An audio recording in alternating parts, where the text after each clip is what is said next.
In a world where destiny calls even the most reluctant heroes, one man will learn that you can run from your duty, but you can't hide from your purpose.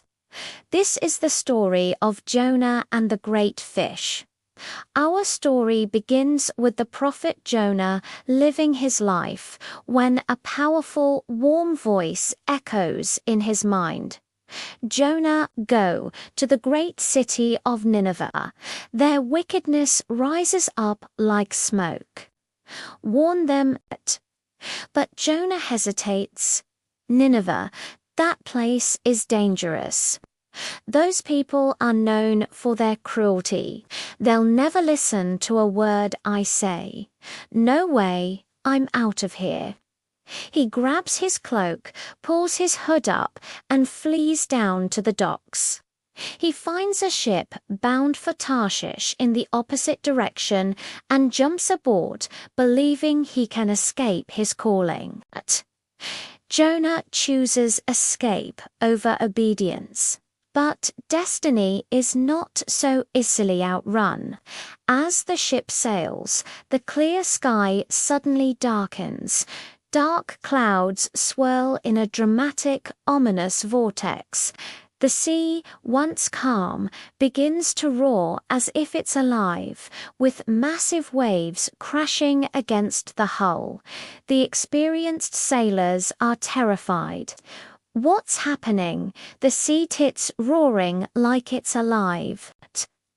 The captain, desperate, shouts, "Pray to your gods. We're going to die." As they cast lots to find who's responsible, the lot falls on Jonah. He steps forward, the weight of his guilt heavy on his shoulders. He confesses, "It's because of me. I disobeyed the God of heaven and sea, the very one who made them." The sailors are even more afraid. "What should we do to you to make the sea calm down for us?" Jonah tells them, "Throw me overboard. It's the only way."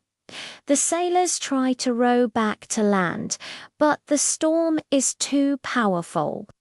Finally, with no other choice, they lift Jonah and toss him into the raging water. Instantly, the storm stops. The winds die down and the sea becomes calm. But instead of drowning, Jonah finds himself sinking into the dark depths. An incredible sight appears before him, a massive glowing fish, its mouth opening with a majestic light. It swallows him whole. Instead of death, Jonah finds himself in the belly of a great fisher-dark, echoing chamber where his own thoughts are louder than the waves. He's alive, but trapped for 3 days and 3 nights. Jonah is inside the fish. Water drips around him, and the creature's belly pulses with a light like a giant heartbeat. In this strange, living prison, Jonah has time to think. He kneels and prays. "I messed up. I was wrong to run from my purpose. God, if you give me another chance, I promise I'll do what you asked. I will go to Nineveh." Just as he finishes his prayer, the great fish rises to the surface, and in an epic geyser of water, it spits Jonah out onto dry land. Brushed by the sea and his extraordinary experience, Jonah now walks toward Nineveh with a newfound determination. The wind blows his cloak dramatically as he enters the vast city, his eyes filled with a fiery resolve. He walks through the streets, his voice booming with authority. "People of Nineveh, in 40 days Nineveh will be overthrown. Your violence and corruption have reached heaven. Turn back from your evil ways now, or destruction is near. His message spreads like wildfire. It reaches the king of Nineveh, who, instead of scoffing, is moved. He stands from his throne, takes off his royal robes, and puts on sackcloth. He issues a decree. We have done wrong. Let no one eat or drink. Let everyone, from the greatest to the least, call out to God. Let us humble ourselves. Let us change. And the people of Nineveh listened. The entire city, from the king to the commoners, began to repent, showing they were truly sorry. Sometimes, even the hardest hearts can change when truth is spoken.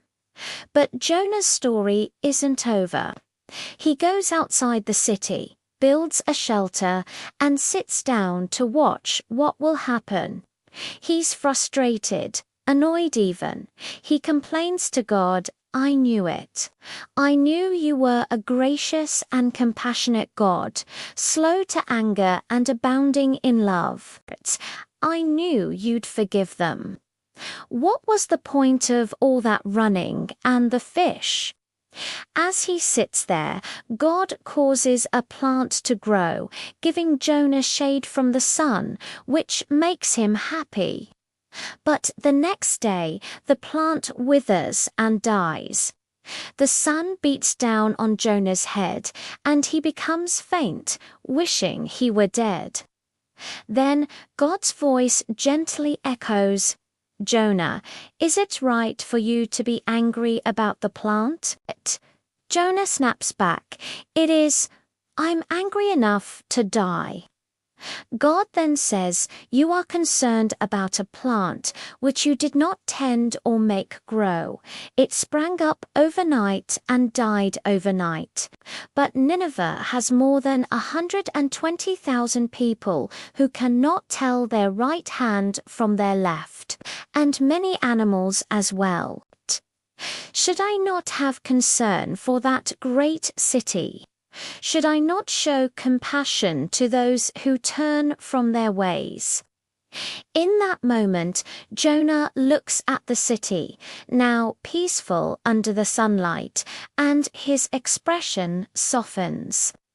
The light of understanding dawns on him. He learned that second chances aren't just for prophets who run away.